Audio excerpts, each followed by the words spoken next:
Hi, I'm Shrimai Prabhumoye, and today I'm going to talk about our work on case study, Deontological Ethics in NLP. Recent work in ethics in NLP has focused on understanding and mitigating bias in data and algorithms. Our work focuses on leveraging a large body of work such as philosophy of ethics, medical ethics, business ethics, and personal ethics, and understand how it can be applied to AI or NLP research. We select two principles in the deontology tradition of ethics and focus on how these principles are relevant to research in NLP. We focus on generalization principle and respect for autonomy.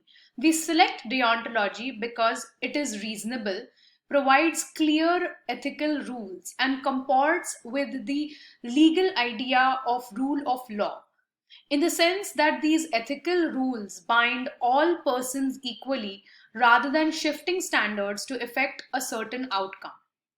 We present four case studies and illustrate how these principles can be applied to real world NLP systems. Research should not be based on preconceived notions of ethics, which can be overly subjective and inconsistent. To more rigorously determine the ethicality of systems, we rely on ethical principles. These principles guide us to answer two types of questions. The first is which tasks have important ethical implications. In a real world system, you may have a lot of technical issues, but not all technical issues need to have ethical implications.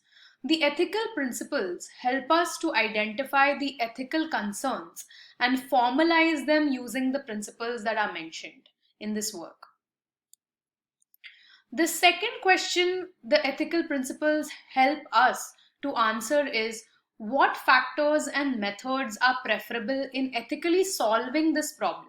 That is, which practical NLP techniques are supported by ethical principles as a solution for the problems? For each of the four case studies presented in this work, we identify practical NLP techniques that can be used to solve the ethical issues in accordance with the principles that we talk about in this paper.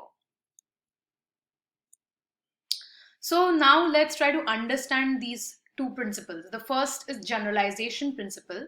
It states that an action A taken for a reason R is ethical if and only if a world where all people perform A for the same reasons R is conceivable. This principle makes sense in its negation form. An action A taken for reasons R is unethical if and only if a world where all people perform A for the reasons R logically contradicts R. The main utility of the generalization principle is that it can identify unethical actions that may seem acceptable in isolated occurrences, but lead to problems when habitually taken by everyone. Let me explain this principle by providing an example of detecting objectionable content. We take an action of deploying automated flagging systems.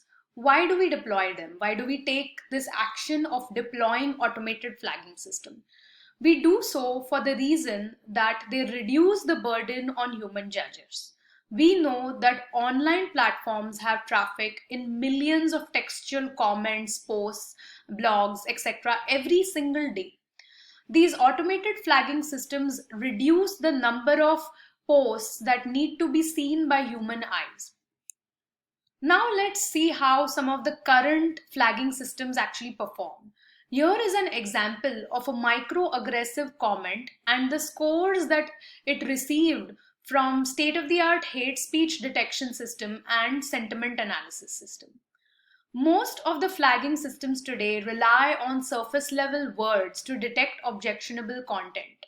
Hence, propagators of hate speech can phrase the same meaning with different words. If the flagging system does not understand the underlying meaning, then it will be unsuccessful in detecting such comments.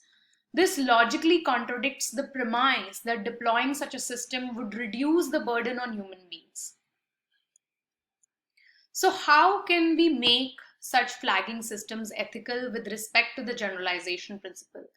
We first need to understand the underlying meaning as well as the power differentials between different social groups. The example presented on the left is one such system which first tries to categorize a particular comment and identify the group targeted in this comment. It eventually generates the implication of the comment, which is useful in understanding the meaning of the content. Now, this does not solve the whole problem, but it is a step in the right direction.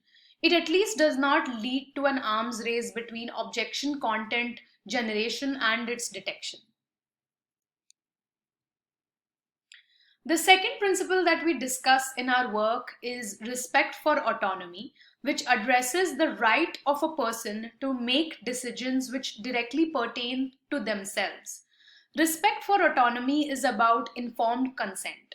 What it means is that if Sana were to act on Zara with an action X, which infringes on Zara's right to self govern, then Zara must be sufficiently informed about the action X. Zara herself makes the decision to allow Sana to do X. So let's try to understand this principle using the example of translation. Speaking speaking for oneself is within one's sphere of autonomy. When you have a human translator, as in this case, Zara consents to Sana serving as an ad hoc representative for what she would like to say.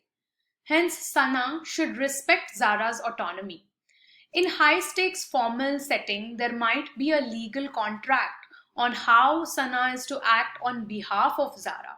But in informal situations, Zara relies on Sana's paralinguistic conduct, such as facial expressions and hand gestures, to understand the ambiguities and failure points. But what happens when you move to an automated machine translation system? The machine translation system is now speaking on behalf of Zara. Zara has implicitly consented the empty system to represent her.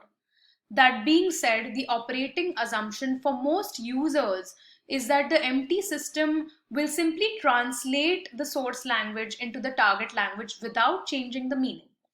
Yet, on occasion, differences or ambiguities between languages require either contextual knowledge or further clarification on what is being said.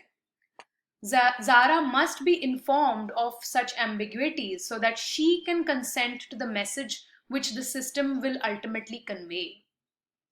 Zara must also be informed of the failure cases in the machine translation system. This is something that most of the current state-of-the-art empty systems don't do. And remember, in this case, Zara cannot even rely on any paralinguistic conduct because most of this communication happens via the textual modality. So now let's see examples of such ambiguities in machine translation system. Here I present an example of English to Japanese empty system. When translating from English to Japanese, there's a mismatch in the granularity of titles or honorifics used to address people. It is common to use honorifics like Ms. or Mr. for school teachers in English, but in Japanese you cannot use the common honorific san to refer to a school teacher. You must use sensei. Zara must be informed of such an ambiguity that it needs to be resolved because there's a risk of offending the Japanese speaker. More importantly, the machine translation system needs to be aware of the social context that Zara is talking to a Japanese school teacher. Another example is when Zara is communicating to Adil by using an English to Hindi machine translation system, and Zara says, "My aunt is coming home tomorrow." Now, the words for maternal and paternal aunt are different in Hindi. And the empty system should ideally ask a follow-up question to clarify this ambiguity instead of choosing one word at random. It can also alternatively just say to Zara that it is unable to translate the sentence in its current form and ask Zara to rephrase it.